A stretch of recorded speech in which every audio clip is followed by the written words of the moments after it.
I used to believe that doing the right thing, doing good work, would always be recognized.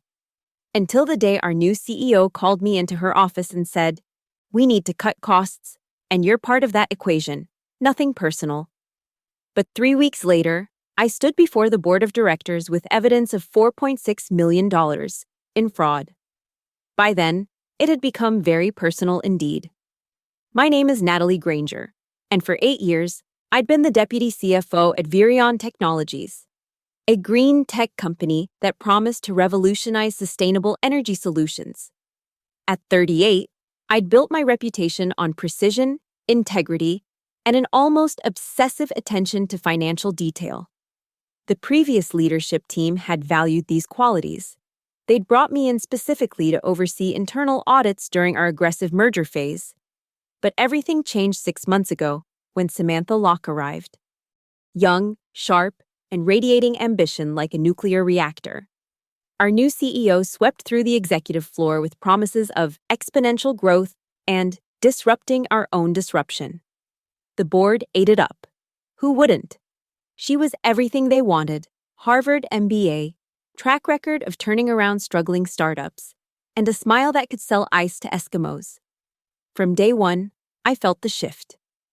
The morning meetings that used to focus on sustainable growth and ethical practices now centered on quick wins and aggressive monetization. When I raised concerns about rushing due diligence on a questionable acquisition, Samantha's smile never wavered, but her eyes went cold. "Natalie," she'd said, leaning back in her Italian leather chair, "sometimes we need to move faster than our comfort zone allows. That's how we stay ahead." The first red flag came 3 months into her tenure. While reviewing quarterly projections, I noticed irregularities in our R&D expense allocations. Nothing dramatic, just numbers that didn't quite align with our actual research initiatives. When I brought it to Samantha's attention, she waved it off. "Don't dig too deep into the weeds," she'd advised, her manicured nails tapping against her desk. "We're restructuring how we categorize expenses. It's more tax efficient." Tax efficient. In my experience, that phrase was corporate speak for legally gray. More warning signs followed. Invoices from vendors I'd never heard of. Budget overruns dismissed with vague explanations about strategic partnerships. New hires in finance who reported directly to Samantha, bypassing my oversight entirely. The atmosphere in the office grew thick with unspoken tension. My team started getting reassigned to special projects without my input. Meetings I'd always attended suddenly disappeared from my calendar. Even Marcy, my closest ally in accounting, began avoiding eye contact in the hallways. I should have seen it coming. Should have recognized the classic signs of a corporate coup. But I was naive enough to believe that my track record, my dedication, my unwavering commitment to keeping Virion's finances clean would protect me. I was wrong. The call came on a Tuesday afternoon, right after I'd submitted a report questioning a $2.3 million payment to a consulting firm with no digital footprint. Samantha's assistant's voice was artificially bright. "The CEO would like to see you for a quick one-on-one." Walking to her office, I knew. The sympathetic looks from colleagues, the hurried glances away, the corporate jungle drums had already begun their rhythm. The meeting lasted exactly 12 minutes. Samantha didn't even offer me coffee. "Natalie," she began, her voice dripping with manufactured concern, "I want to start by saying how much we've valued your contributions to Virion." Past tense, the corporate kiss of death. She leaned forward, hands clasped in that practiced pose they must teach at leadership seminars. "As you know, we're entering a critical phase of transformation. The board has mandated aggressive cost optimization across all departments." I sat perfectly still, my hands folded in my lap, watching her perform this carefully choreographed termination dance. "After extensive analysis, we've identified redundancies in our financial oversight structure. Your position, unfortunately, is one of them." She paused, tilting her head with synthetic sympathy. "This is purely about restructuring, nothing personal." Nothing personal. The words hung in the air like smoke from a fired gun. "Effective immediately?" I asked, surprised by how steady my voice sounded. We'll need you to transition your responsibilities today. Security will escort you to collect your belongings. She slid a single sheet of paper across the mahogany desk. This details your severance terms. I glanced at the document. 2 weeks' pay, no extended benefits, no transition period. After 8 years of spotless service, I was being erased like an accounting error. And my replacement, I asked, though I suspected I already knew. Caleb Madsen will be stepping into an expanded role as VP of Financial Operations. Her smile was sharp enough to cut glass. He's been showing exceptional initiative, Caleb Madsen, the same man I'd written up 6 months ago for attempting to misallocate project funds. The same one who'd suddenly become Samantha's golf buddy and lunch companion. The same one who couldn't differentiate between EBITDA and a pizza order without a calculator and a prayer. I stood, leaving the severance agreement untouched on her desk. I'll need access to close out my pending audits. That won't be necessary. Caleb will handle any outstanding items. She was already turning to her computer, dismissing me like a servant. HR will be in touch about your final paycheck. The walk back to my office felt like a funeral procession. Word had already spread. The vultures of corporate gossip work fast. Some colleagues offered weak smiles of sympathy.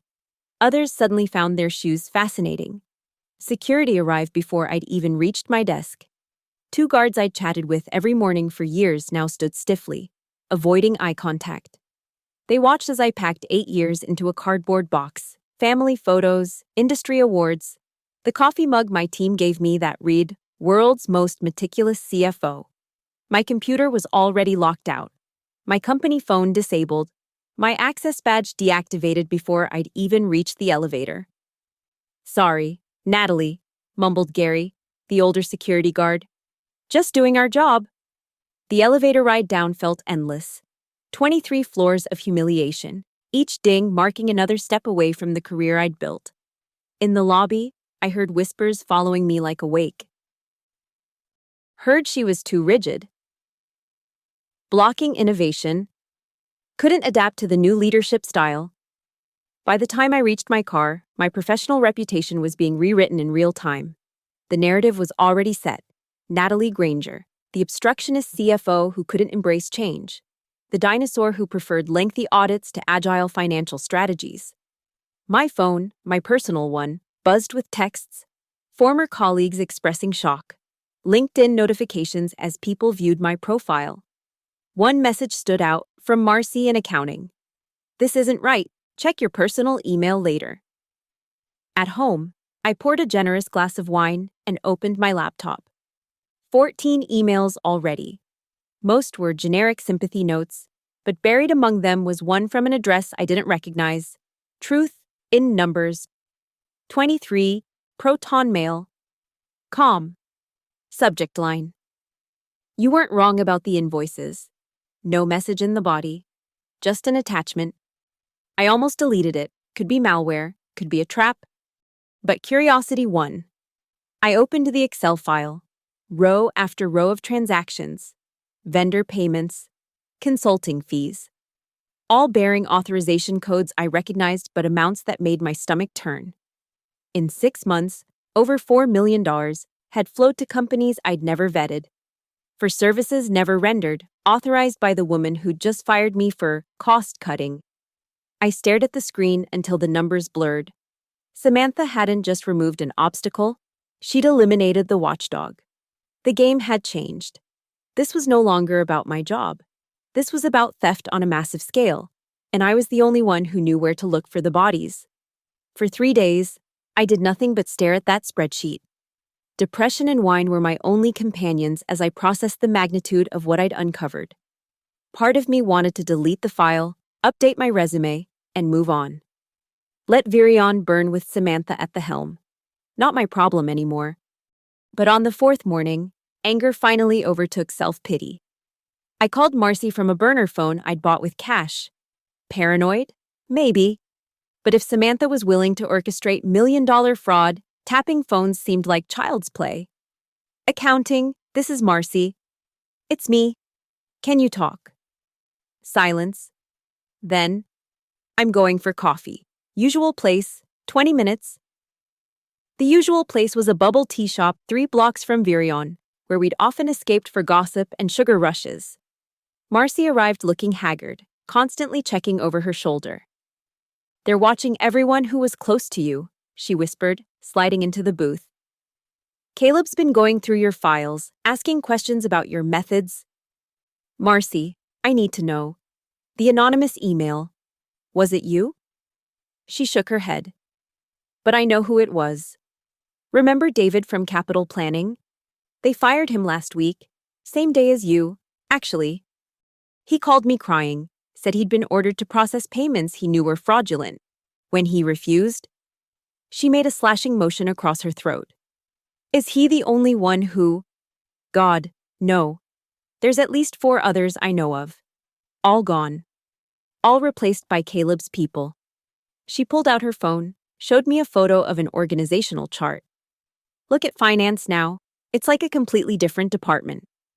I studied the chart.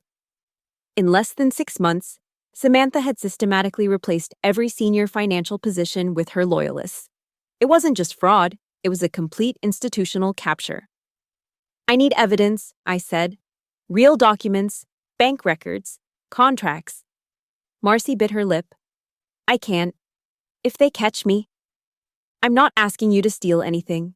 Just leave your computer unlocked when you go to lunch. Maybe near a window that overlooks the parking lot, where someone with a good camera might be able to see the screen." She stared at me. "That's still. Or don't." "But Marcy, they're stealing millions. And when this comes out, and it will come out, everyone still there will be tainted, including you." The next day, I set up in my car with a telephoto lens I'd rented. For 3 hours, I photographed everything Marcy accidentally left on her screen. Vendor contracts with signatures that didn't match. Wire transfer authorizations for amounts that exceeded any legitimate business purpose. Shell companies registered in Delaware just days before receiving massive payments. But I needed more than photos. I needed someone who understood corporate law. Cliff Reynolds had been Virion's outside counsel before Samantha replaced the entire legal team. I'd worked with him on acquisition due diligence and knew he had a reputation for protecting whistleblowers. His office was a cramped space above a Korean restaurant, a far cry from his former corporate digs. "Natalie Granger," he said, rising from behind a desk covered in papers. "I heard about your departure. Shame." "It wasn't a departure, Cliff. It was an execution." I laid out everything: the spreadsheet, the photos, the systematic replacement of financial oversight. He listened without interrupting, occasionally jotting notes on a legal pad. "This is big," he finally said. "But you obtained this evidence after termination. They'll claim theft of proprietary information, corporate espionage. You could face criminal charges. So I should just let them steal millions?" "I didn't say that." He leaned back, fingers steepled. "But we need to be smart. First, we legitimize what you have. I'll file a whistleblower complaint with the SEC. That provides some protection. Second, we need corroboration from inside sources willing to go on record. David from Capital Planning, maybe others. Good. Third, we need a smoking gun. Something that ties Samantha directly to the fraud, not just her underlings." Over the next 2 weeks, Cliff and I built our case methodically. David agreed to provide a sworn affidavit about being ordered to process fraudulent payments. 2 other terminated employees came forward with similar stories. Marcy fed us information about upcoming transactions that we could verify independently. The smoking gun came from an unexpected source. Caleb, drunk on his newfound power, had been bragging at a bar about his sweet setup. The bartender, who happened to be the roommate of one of the fired employees, recorded him discussing how he and Samantha had created vendor companies owned by his relatives. "We've got enough," Cliff announced after reviewing the recording. "But going to law enforcement means years of investigation. Going public means lawsuits and uncertainty. What about the board?" He smiled. "Now you're thinking. But we need an ally. Someone with influence who won't immediately circle the wagons." I thought of Harlan Wells, the longest-serving board member.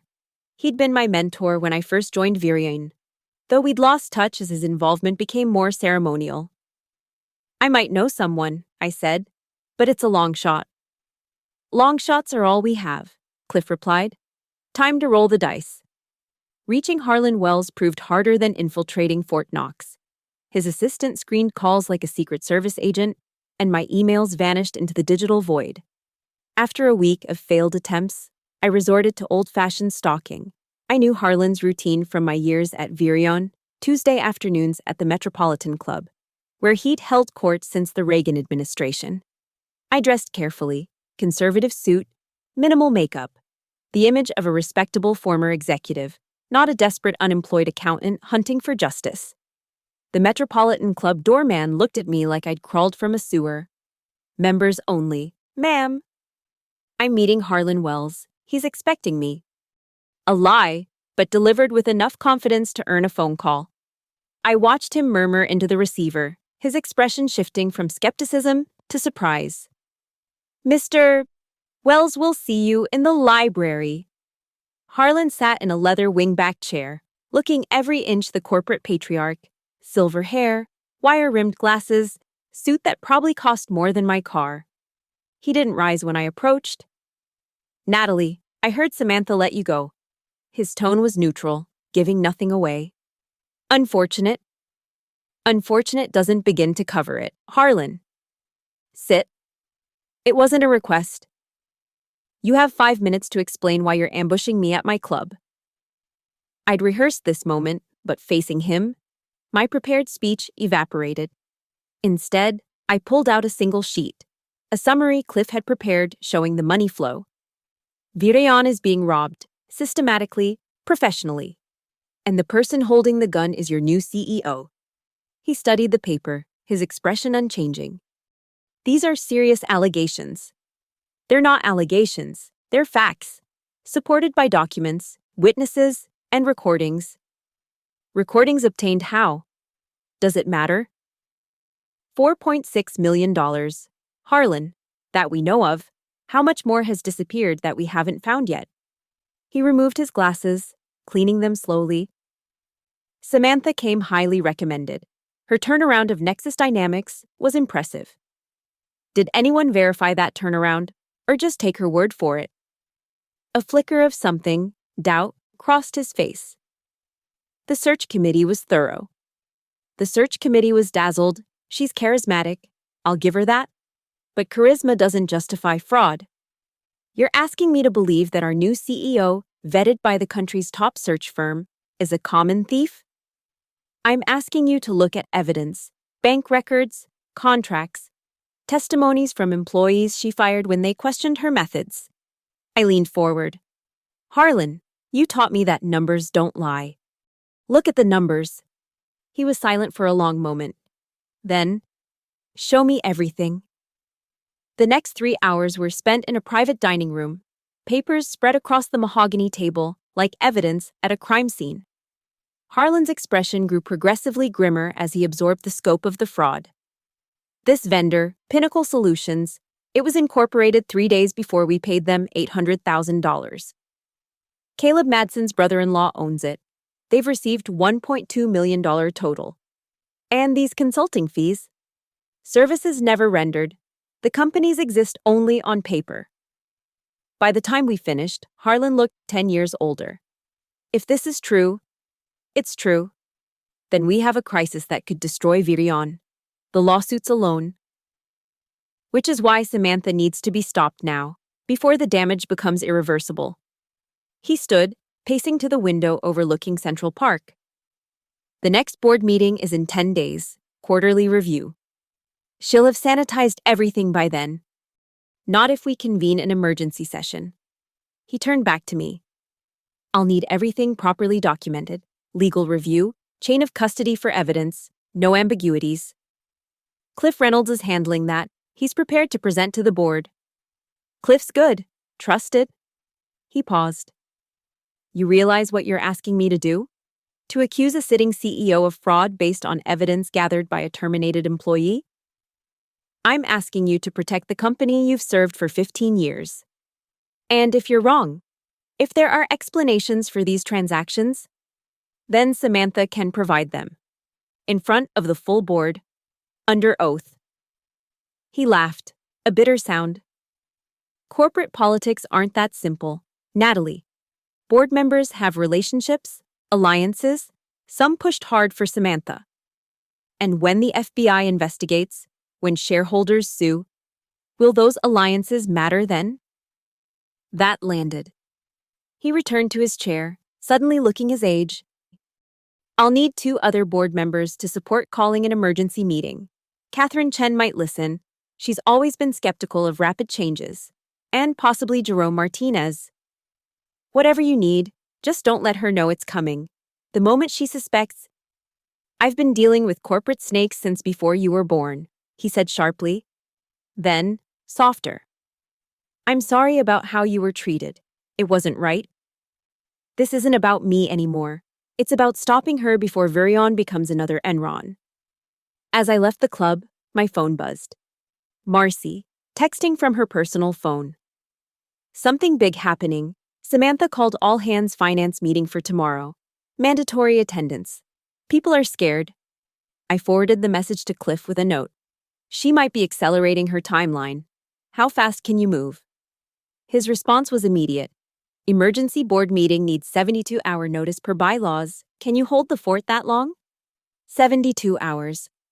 3 days for Samantha to potentially discover our plans, destroy evidence, or disappear with millions. The clock was ticking. The next 72 hours felt like defusing a bomb while blindfolded. Harlan moved with surprising speed for a 70-year-old corporate lifer, securing support from Catherine Young and Jerome Martinez for the emergency session. Meanwhile, Marcy fed me updates from inside Virion that made my blood run cold. She's shredding everything, Marcy whispered during a hurried call. Physical documents, digital files, telling everyone it's a compliance cleanup. Can you save anything?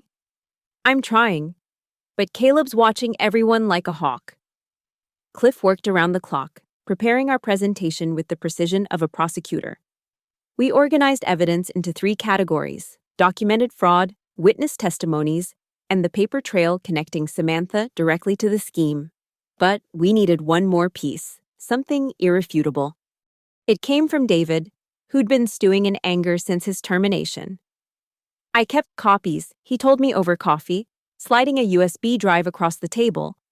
Every email where Samantha explicitly ordered fraudulent transfers. She was careful, but not careful enough. The emails were damning. Phrases like, process this through our special channel, and use the Delaware structure we discussed, peppered messages sent from Samantha's personal email to Caleb's. One particularly brazen exchange discussed inflating a technology purchase by 400% and splitting the excess. This is it, Cliff said, reviewing the files. This is what we needed. The night before the emergency board meeting, I couldn't sleep. At 3 a.m., my phone rang. Unknown number. Hello? You think you're clever? Samantha's voice, cold and controlled. But you're playing a game you can't win. My heart hammered, but I kept my voice steady. I'm not playing games, I'm protecting Virion. 1. You're a disgruntled ex-employee with an axe to grind. Who do you think the board will believe? The CEO they hired or the woman who couldn't adapt to change? They'll believe evidence, she laughed. Evidence can be interpreted many ways. And I have the best lawyers money can buy. Virion's money. Specifically. Is that a threat? It's reality. Drop this crusade, Natalie. I'll even throw in a severance sweetener. 6 months' pay. Glowing recommendation. Everyone wins. Except the shareholders you're stealing from. Such dramatic language. I prefer aggressive restructuring. The board appreciates results, not righteousness. We'll see what they appreciate tomorrow. Silence. Then, there won't be a tomorrow, not for this meeting. The line went dead. I immediately called Harlan, but his phone went to voicemail. Cliff didn't answer either. Panic set in. Had she gotten to them? At 7 a.m., Harlan finally called back. Small complication. Samantha's trying to claim the emergency meeting violates protocol. She's threatening legal action. Can she do that? She can try. But I've been on this board since before she was in business school. Meeting's still on. 2 p.m. sharp. I arrived at Virion's headquarters at 1:30, wearing my best suit, armor for corporate warfare. The building felt different, charged with an electric tension. Security tried to stop me at the lobby. I'm sorry, ma'am, you're no longer authorized. She's with me. Harlan appeared, flanked by Catherine and Jerome. Board guest. The elevator ride to the boardroom felt like ascending to a courtroom. My hands were steady, but my mind raced through our presentation one final time. Everything hinged on the next hour. The boardroom was already half full. 8 board members sat around the polished table, expressions ranging from curious to hostile. Samantha sat at the head, immaculate in cream-colored Chanel, radiating confidence. Harlan, she purred. This is highly irregular. I wasn't given adequate time to prepare materials for an emergency session. You'll have your chance to respond, Harlan replied, taking his seat. But first, the board needs to hear some concerning information. From a terminated employee. She gestured at me dismissively. This is a waste of everyone's time. That's for the board to decide. Catherine's voice cut through the tension. Proceed. Cliff stood, connecting his laptop to the presentation system.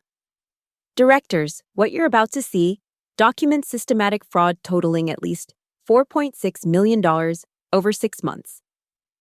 A collective intake of breath. Samantha's smile never wavered, but her knuckles whitened as she gripped her pen. That's a serious allegation, Mr. Reynolds. One board member said, I hope you have proof? We do. The first slide appeared, a web of shell companies and money flows. Let me walk you through exactly how your CEO has been stealing from Virion.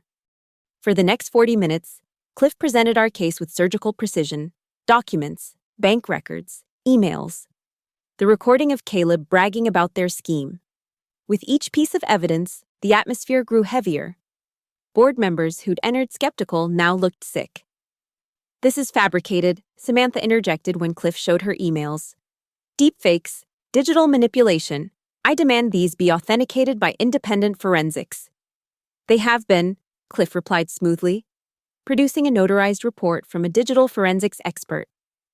Would you like to explain why you instructed Mr. Madsen to use the Delaware structure for a routine software purchase? The room held its breath. This was the moment, Samantha's chance to provide innocent explanations. Instead, she stood. I don't have to explain anything to a kangaroo court. This is a coup. Orchestrated by a bitter ex-employee and enabled by board members past their prime. Sit down, Samantha. Jerome's voice was steel. You'll answer these questions or we'll have security escort you out. For the first time, her composure cracked.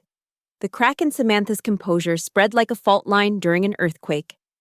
She sat back down, but her polished facade had shattered, revealing something feral underneath. Fine, she spat. Let's discuss these misunderstandings. Cliff pulled up the next slide, a screenshot of Pinnacle Solutions Incorporation documents. Can you explain why this vendor, which has received $1.2 million from Virion, was created 3 days before their first invoice? Startups incorporate quickly. We needed their specialized services immediately. What services, exactly? AI consulting, proprietary algorithms for our energy optimization platform. Interesting. Cliff clicked again. Because according to Delaware records, Pinnacle Solutions' registered business is General Management Consulting. No mention of AI or technology. Samantha's jaw tightened. Business descriptions are often generic. And the registered owner, Cliff interrupted, Marcus Fielding, who happens to be Caleb Madsen's brother-in-law. Quite the coincidence. The board members exchanged dark looks. One of them, Richard Vaughn, who'd been Samantha's biggest champion, leaned forward. Samantha, I need you to be very clear. Did you know about this connection when you approved these payments? I rely on my team for vendor vetting. If Caleb failed to disclose, Stop. Catherine's voice cut like a blade. We have emails where you specifically instructed Caleb to fast-track Pinnacle through our special approval process. Your words. Cliff advanced to the next evidence, bank records showing wire transfers. These transactions were initiated from your executive access code, Samantha. No one else has that level of authorization. Access codes can be compromised. By whom? It logs show you were the only one who used these codes from your registered devices during normal business hours. Cliff's tone was relentless. Would you like to suggest you were hacked by someone who knew your schedule and mimicked your communication style? Samantha turned to the board, attempting to salvage control. This is a witch hunt. Yes, I moved fast. Yes, I trusted Caleb's recommendations. But everything was done to accelerate Virion's growth. Growth? Jerome held up a financial analysis. Our actual revenue is down 12% while you were siphoning millions to fake vendors. Where's the growth, Samantha? The dam burst. Board members who'd remained silent began firing questions. Each answer Samantha gave only deepened the hole. She tried deflecting, denying, even attempting tears. But the evidence was overwhelming. Then Cliff delivered the killing blow. There's one more thing. He clicked to an audio file. This recording was made last week at the Ritz-Carlton bar. Caleb's voice filled the room, slurred with alcohol and arrogance. Genius setup. Samantha designed it herself. Create the vendors, inflate the invoices, split the difference. By the time anyone notices, we'll have banked $8 million easy. These board fossils don't even know how to read modern financials. The recording continued for 3 excruciating minutes. Caleb detailed exactly how they'd structured the fraud, name-dropped Samantha repeatedly, and even joked about that uptight bitch Natalie who'd almost caught them. That's inadmissible. Samantha stammered. Recorded without consent. New York is a one-party consent state. Cliff noted. The person who recorded it was part of the conversation. You set him up, you got him drunk, and no one forced Mr. Madsen to confess to fraud, Harlan interjected. Though I'm curious why you're more concerned about the recording's legality than its content. Samantha's response was interrupted by the boardroom door opening. 2 security guards entered, followed by someone I didn't expect. The company's general counsel, Patricia Wong. I apologize for the interruption, Patricia said, her face grave.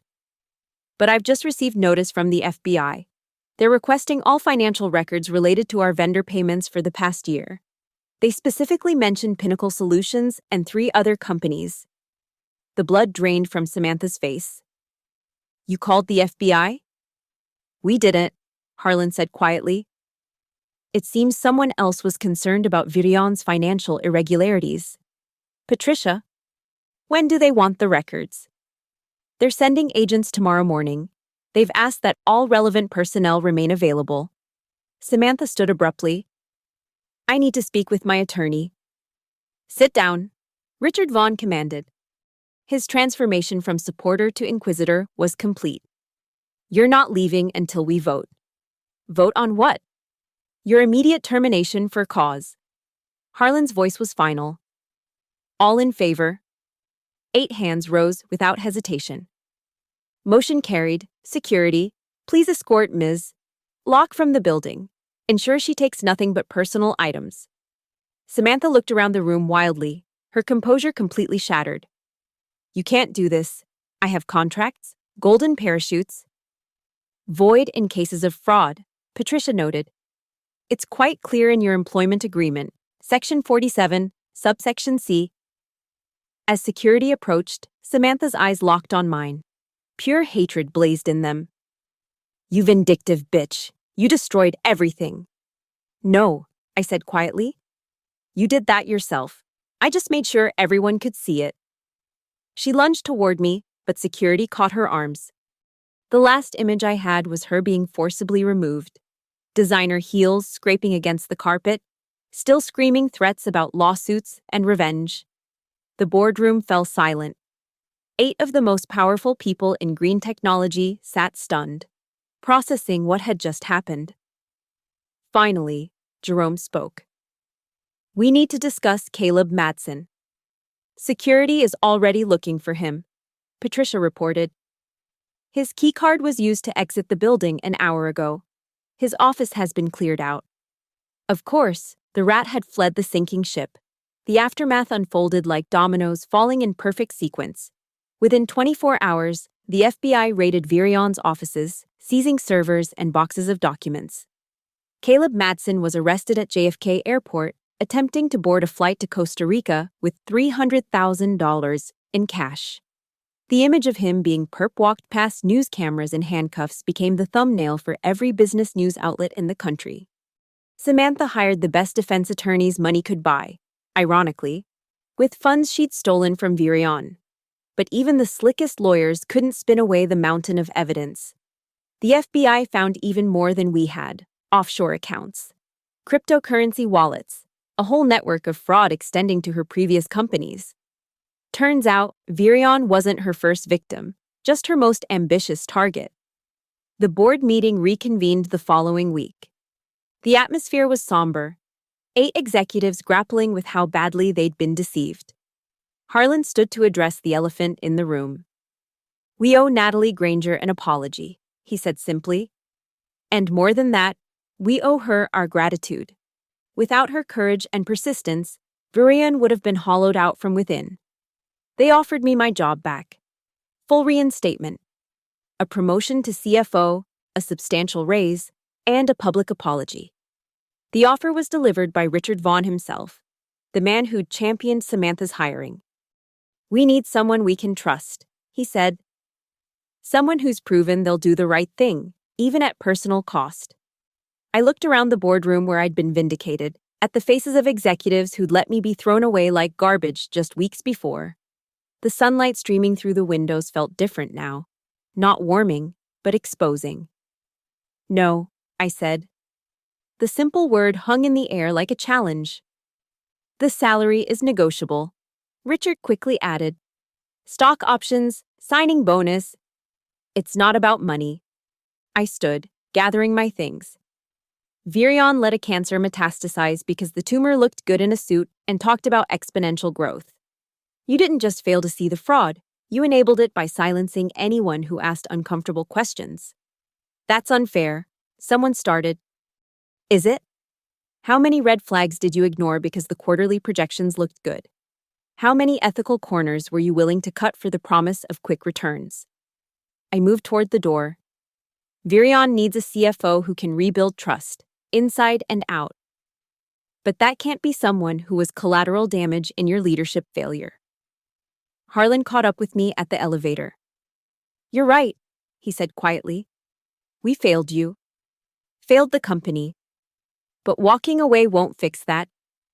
No, but staying would endorse it. The elevator arrived with a soft chime. Virion will survive.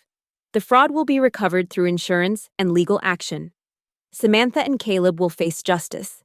The company will implement new controls, hire fresh leadership, and move forward. But I won't be part of that story. What will you do? I smiled, feeling lighter than I had in months. There's a nonprofit focused on financial literacy in underserved communities. They've offered me a position helping them expand their programs. Less money, more meaning. You're walking away from corporate life entirely? I'm walking towards something better. A place where doing the right thing isn't a liability. 3 weeks later, I watched from my new office as the news broke. Samantha Locke, pleading guilty to 47 counts of fraud, embezzlement, and money laundering. 15 years in federal prison, no possibility of parole. Caleb got 12 years and had to forfeit his yacht, the one he'd bought with Virion's money for his strategic partners. Mercy called that afternoon. You should see this place. New CEO, new CFO, forensic accountants everywhere. It's like CSI, corporate edition. And you? Promoted, Senior Director of Financial Compliance. Turns out being your spy has its rewards. She paused. They ask about you, whether you'd reconsider. Tell them I'm happy where I am. And I was. And my new office was smaller, the salary modest, but I slept peacefully. No more checking for anonymous emails, no more looking over my shoulder, no more compromising my values for quarterly earnings. 6 months later, I received a package. Inside was a crystal paperweight engraved with, "Integrity is doing the right thing when no one is watching, especially when everyone is watching. With gratitude, the Board of Virion Technologies." I use it as a bookend now, holding up guides on ethical leadership and corporate governance. A reminder that sometimes the best revenge isn't just exposing the truth, it's living well after the truth sets you free. Samantha had fired me for cost cutting. In the end, her cuts cost her everything: freedom, reputation, and the empire built on lies.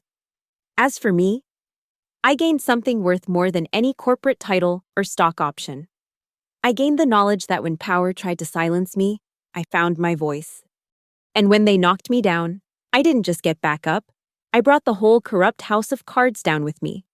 Sometimes, the best revenge is simply refusing to let them win. Thank you so much for listening to this story of corporate revenge and justice. I'm curious, where are you listening to this story right now? Are you on your commute, at home, or maybe taking a break at work? Drop a comment below and let me know. If you enjoyed this tale of standing up against corporate corruption, please subscribe to the channel and share your thoughts. Have you ever witnessed workplace injustice? How did you handle it? I'd love to hear your experiences in the comments. Until next time, remember, your integrity is your greatest asset. Never let anyone take that away from you.